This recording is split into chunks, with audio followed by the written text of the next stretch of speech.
Hey everybody, hope you're all doing amazing. Just wanted to do a video today talking about dieting, motivation and habits.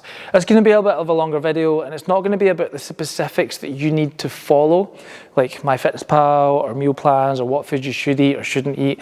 Those are questions that we can answer over time, and by filling out your food diary for the week, we can start looking at that and kind of working with you where you're currently at. This video is more going to be about asking the right questions and finding motivation and kind of setting our environments up more so that we can get great success. Firstly, I just want to talk about the word diet. I think a lot of people have really bad perception of the word diet because the media really focuses in on dieting being this fad thing where we need to lose a stone in 28 days. That's the latest one that's coming out on 800 calories. And for some people, that can be really, really good for them. For a lot of people, it's not going to work really well because you have life going on, and as soon as you start adding stress into an 800 calorie diet, binge eating is going to come out, eating disorders are going to happen, people are going to be really angry, unfortunately, the proper hunger comes in. That is not the way to go. For us, thinking about the initial meaning of the word diet comes from the word dieta, and it means way of life. And I think if a lot of us shift our perception to that, we're going to get much better results. Thinking about the way of life, what is it that we are doing repeatedly? What is it that we can do to kind of make things easier that way?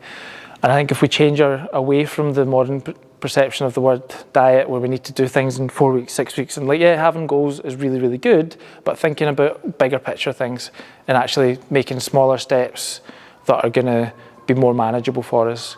We need to walk before we can run. We need to run before we can sprint. And if you do things too early, you're just going to fall over. And unfortunately, we're not going to get to the finish line, not unscathed anyway. It is all part of the learning process though. If you do anything that you're not really happy with, that's absolutely fine. That means that you've now figured out that you're not happy with that, and you can move on and adjust and change away from that. So thinking about dieting is not a success or a fail thing. It is a success or learn thing. It's always about success, learn, success, learn. If you don't get the result you want, you've learned that doesn't work for you just now. Or maybe it doesn't work for you right now, and we need to potentially change some other things. So I don't want to get too much into that, but I'm going to talk a little bit about 3 questions or words that are based around questions and how they can really help us in the long run to getting the results that we want. So why, what, how, and now. So why is it that we're going to the gym? Why is it that we're looking for these results? A lot of people have given us answers such as maybe clothes aren't fitting them anymore, they're actually maybe just gone back to work and they've started running up the steps and they're really out of breath, and that's quite concerning for them. Some people have kids and they're noticing that they're getting slower, the kids are getting faster, and they don't want to be that parent that is slow and not able to play with their kids. Having these reasons, it's going to be different for everybody, but having these reasons are going to be really motivating for us. After that, we've got what. So what is it that we can change? What can we change to help with that? So for talking sake, if we're running about with the kids, coming to the gym is definitely going to help because it means that we're going to get fitter.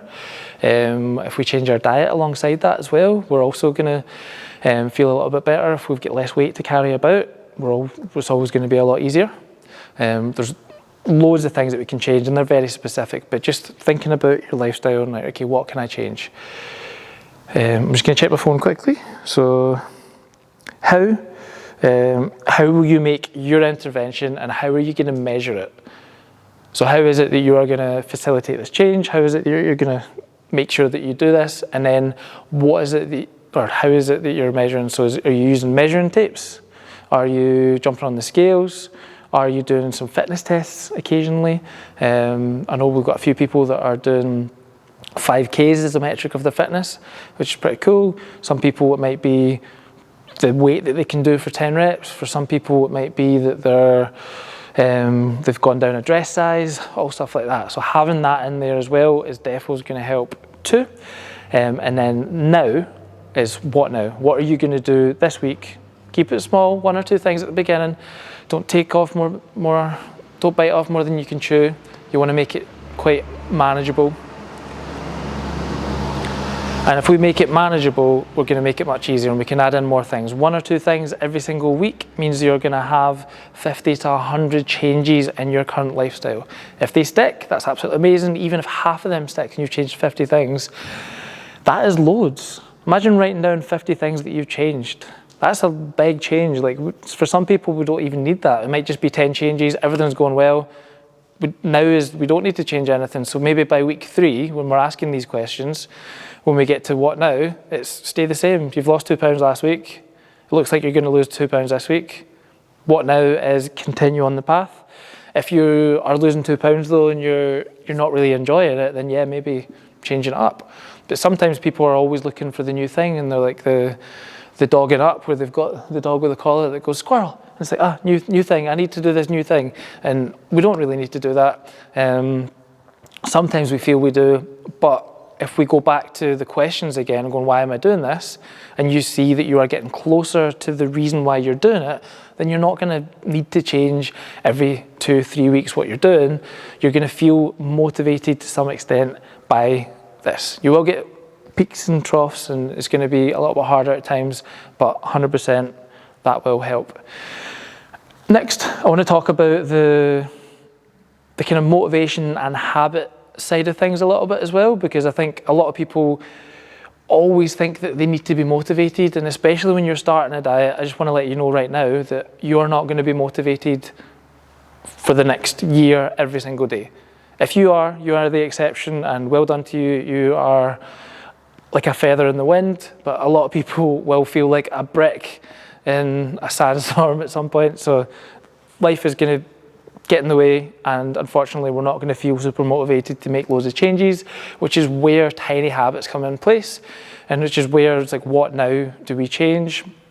And if we create these tiny habits and we really focus on sticking to them, they're going to be there when our motivation is really low. We're going to have our environment change to facilitate those habits, and that is going to make life so much easier for us. So let's give us some examples of that. So let's say if we're dieting and we're used to always having takeaways, and that has been a habit for us, a really easy way that we can challenge that is we can have a meal plan made up. So on a Sunday, we write out all the meals that you're going to have, and you have that on your fridge or on your wall when you come into the house, and you've either prepped your meals on the Sunday, or you know what you're having and you've already bought all the food, and when you come in on a Monday, you go in and you make your chicken tortillas, and that's literally made as soon as you go in the door, so that it's there, it's ready, and there is absolutely no excuse, or not even no excuse, there's no real fuel or desire to get a takeaway. Takeaway is not easier because you're already in the habit of coming in the house,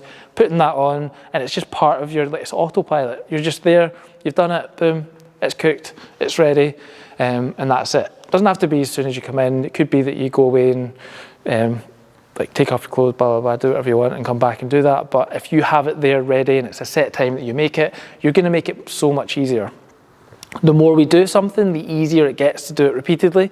Your brain will find it easier, your brain will create neurons and pathways there, and every single thing that you do will get easier over and over and over. Your brain is firing neurons again, that signal gets stronger and stronger and stronger, and before you even realize it, 4 weeks in, that's easy. You've got your meal plan, that's what you do, you put that on, and before, when you're having a takeaway on a Tuesday or a Wednesday night, now you're only having a takeaway on a Friday night, which is planned, and you're having your normal meals Monday to Friday, and that in itself is all that you've really needed to change, and that's facilitated £3, £2 weight loss, or £1 of weight loss, and that is you well on the way to where you want to go.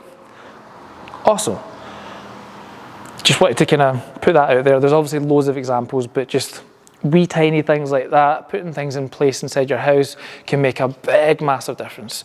And just before I finish this video, I do want to talk a little bit about dieting and recovery as well. So I know I've talked a lot here about focusing in on the weight loss side of things, but also once you're starting to get closer to that shape that you want to be in, you want to actually be at calories that are fueling you as well. So we want to focus on like our proteins, our carbs, our fats and all that jazz, and making sure that we're getting in the right amount. Sometimes extra weight loss isn't always the best. It's easier to lose muscle than it is body fat, and if we lose muscle too quickly, it will actually be harder to lose body fat at the other end when we're getting closer to our goal. So we want to try and make it as easy as possible for as long as possible. So just wanted to add that in before I finished, and hopefully that will help you guys. If you have any questions about anything specific, feel free to send me a wee message. I'm happy to help you with your calories, help you with the amount of protein, carbs, fats that you should be eating if you want to go down that route, or even just helping you with making a little bit more of a better choice with your meal plans and stuff like that as well. Yeah, that's pretty much all for just now, and yeah, we'll catch you soon.